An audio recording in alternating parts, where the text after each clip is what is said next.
Halo, kita jumpa lagi di channel Welina Sembayang Official. Kita kembali lanjut pembahasan. Kali ini masih tentang video pembahasan FRSK Bidan bagian yang ke-8. Nah, fokus soal kita kali ini adalah tentang soal-soal kasus kebidanan. Langsung saya buat ke dalam soal. Jadi ini juga merupakan persiapan bagi kamu yang mau mengikuti UKOM Uji Kompetensi Nasional. Oke, langsung saja kita mulai soal nomor 1.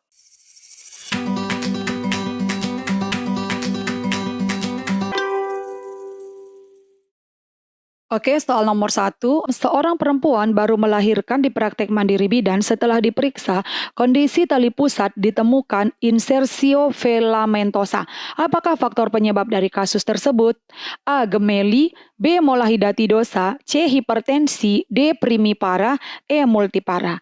Nah, insersi filamentosa itu adalah suatu kondisi di mana tali pusatnya itu tidak berinsersi pada jaringan plasenta, tetapi pada selaput daripada plasenta itu ataupun selaput janin. Ya, jadi ini biasanya terjadi ataupun faktor penyebabnya itu adalah gemeli ya, karena pada anak kembar itu kan saling tarik menarik sehingga insersi ataupun melekatnya tali pusat itu dia tidak nempelnya di plasenta gitu. Jadi memang ada beberapa kelainan dari plasenta.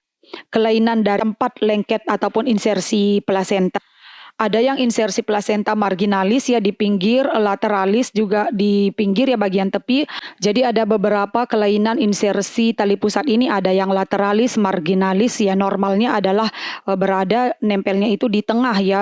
Nah, jadi jawaban yang paling tepat di sini adalah A. Gemeli ya. Ini merupakan faktor penyebab terjadinya insersi filamentosa. Oke, soal nomor 2, ya, seorang pasien sedang mengalami kejang karena eklamsi.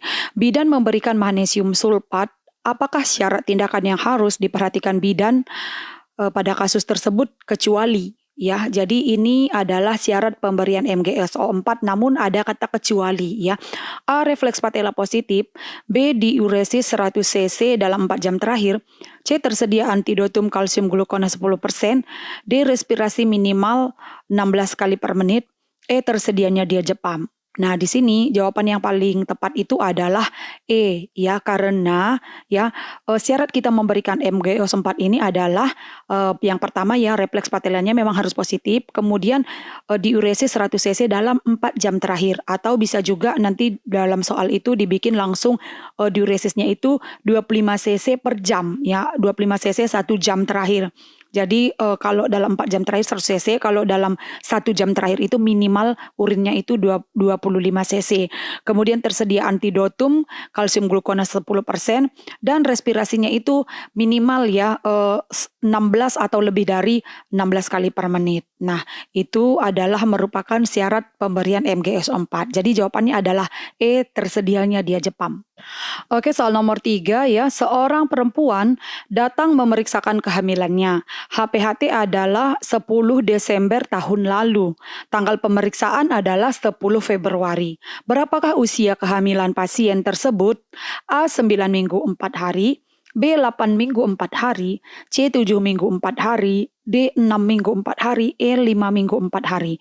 Nah, sesuai dengan penjelasan yang pernah ada di video sebelumnya, rumus untuk menghitung usia kehamilan berdasarkan HPHT adalah tanggal kunjungan dikurang dengan tanggal HPHT. Ya, jadi di sini dapat kita lihat 10 bulan 2 ya dikurang dengan 10 bulan 12 ya kan.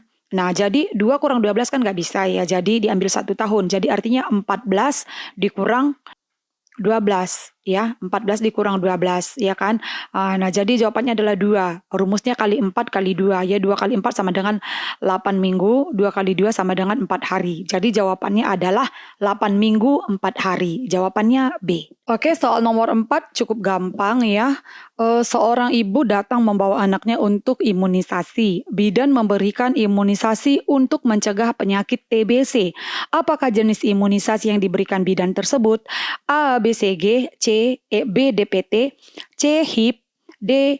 HB2, E. MMR. Nah, jadi kalau yang ditanya untuk mencegah penyakit TBC, jawabannya gampang ya, imunisasi BCG. Jawabannya adalah A. DPT adalah untuk mencegah difteri ya, pertusis dan tetanus. HIV adalah untuk mencegah Haemophilus influenza ya, yang bisa juga ditandai dengan meningitis. Kemudian HB itu adalah hepatitis B. MMR adalah mencegah rubella. Nah, jadi jawaban paling tepat adalah A, imunisasi BCG. Oke, soal nomor 5 ya. Seorang perempuan sedang memeriksakan kehamilannya di praktek mandiri bidan. Hasil pemeriksaan ibu tersebut mengalami diabetes gestasional. Apakah faktor resiko diagnosis kasus tersebut kecuali? Nah, ini juga jangan lupa diperhatikan kecuali ya. A, PCOS ya, atau Polycystic Ovarian Syndrome. B, obesitas. C, herediter. D, riwayat hipertensi dan abortus. E, molahidatidosa. Nah, di sini jawaban yang paling tepat itu adalah E, molahidatidosa. Kenapa? Karena ya PCOS atau Polycystic Ovarian Syndrome ini juga merupakan faktor resiko ya. Ini adalah sebuah penyakit gangguan hormon ya, di mana hormon androgen ataupun hormon maskulin itu lebih tinggi ya daripada normal, dan ini bisa mengakibatkan ataupun beresiko terjadinya diabetes gestasional, dan juga penyakit ini juga beresiko terjadi kemandulan. Kemudian obesitas ya, obesitas ini juga sering mengakibatkan terjadi ya pada mengakibatkan diabetes gestasional. Kemudian herediter atau faktor keturunan, dan juga ibu yang memiliki riwayat hipertensi dan pernah keguguran atau beberapa kali keguguran. Nah, jadi ini adalah faktor resiko yang mempermudah ataupun terjadinya diabetes gestasional. Selain ini ada juga faktor resiko lain seperti umur ibu yang sudah cukup tua ya, di atas 35 atau 40 tahun. Kemudian sejarah anak besar, memiliki anak yang besar, riwayat melahirkan anak yang besar, makrosomia atau lebih dari 4 kilo ya. Jadi ini adalah merupakan faktor resiko diabetes gestasional. Jadi jawaban yang paling tepat di sini adalah E, molahidatidosa.